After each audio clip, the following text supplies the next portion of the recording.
Good morning, my name is Dave Gregorich and I'm here today to give my final speech, my persuasive speech for my public speaking class. I'm sure we're all aware of the latest government shutdown, but what really happened there? Well, simply put, the government's ran out of money and Congress didn't approve the funding to keep the government going. The Republicans also wanted to abolish or defund the Patient Protection and Affordable Care Act, or, as we may know it, Obamacare. Obamacare is a highly debated topic amongst Republicans and Democrats, and a significant reason on why our government shut down. So what is this Obamacare? Well, according to www.whitehouse.gov, Obamacare is a national health care plan aimed at providing access to affordable health care while reducing the cost of health care. There are currently 50 million older Americans on Medicare right now, and with Obamacare, this number will expand to include another 15 million Americans.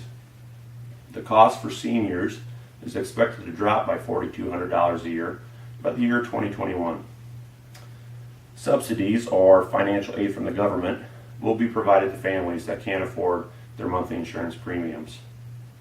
Obamacare also requires everyone to have insurance by January 1st, 2014. Now, if you already have insurance, you can keep your private insurance in lieu of getting an Obamacare plan. But Obamacare is a government program. So how will this program be funded? Well, according to www.healthcare.gov, the funding for Obamacare is going to come from taxes. And these taxes will be collected from businesses, pharmaceutical companies, and of course, you and me. There's going to be a shared responsibility payment, which is a kinder way of saying tax penalty, if you don't have health insurance by January 1st, 2014. In 2014, this penalty is going to be 1% of your household income. By 2016, 2.5% of your household income is what you'll be required to pay if you don't have insurance.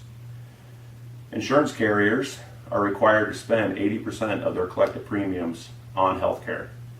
So if they only spend 70%, that 10% difference will be distributed to its policyholders in form of a rebate.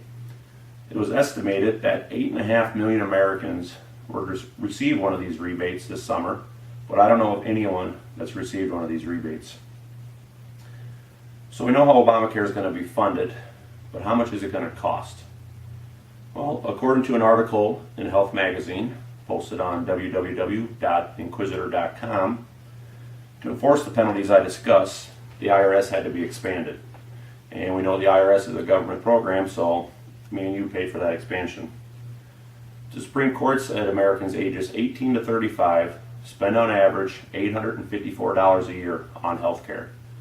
Well, in order for Obamacare to break even, this age group is going to need to spend $5,800 a year on health care. That's quite the significant jump. The cost of health care is expected to jump 5%, not go down as intended with Obamacare. But there are other costs other than monetary.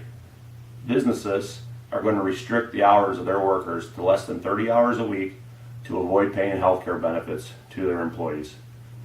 Businesses may also find it more fiscally responsible to pay the penalty to the government in lieu of providing health care benefits, leaving their employees to pay higher premiums with Obamacare. The Congressional Budget Office originally estimated that 800,000 jobs would be lost with Obamacare. This number has now grown to 7 million. This is a tenfold increase. The 10-year projected cost for Obamacare was originally $850 million. Now that the law's been signed, this number has grown to $2 trillion, 3 times the original cost. So we know there's going to be many jobs lost and increased debt added to our already national debt of $17 trillion, which is a record. This is not a law that America needs right now, and why Obamacare needs to be defunded. According to the WashingtonPost.com, 49% of the population lived in a household where at least one member received a direct benefit from the government. Our government cannot afford its current obligations to Social Security and Medicare, let alone including this Obamacare. Obamacare is going to put a further burden on working class families, and it's going to add new debt to our already record debt that our grandchildren won't be able to pay back. So our government is shut down now due to this law, and this is minimal for what we may see to come. On October 17th, 11 days from now, the U.S. Treasury will run out of money to pay for its fiscal obligations. Or simply put, we're not going to be able to pay for our bills. The only way we can afford this default is if the government raises our debt ceiling once again. But we can't raise the debt ceiling with the government shut down. So, for the very first time ever, the United States of America may default on its fiscal obligations. The president always likes ending his speeches with, "God bless America," "God bless the United States." Well, if this default happens, may God have mercy on us all. Thank you.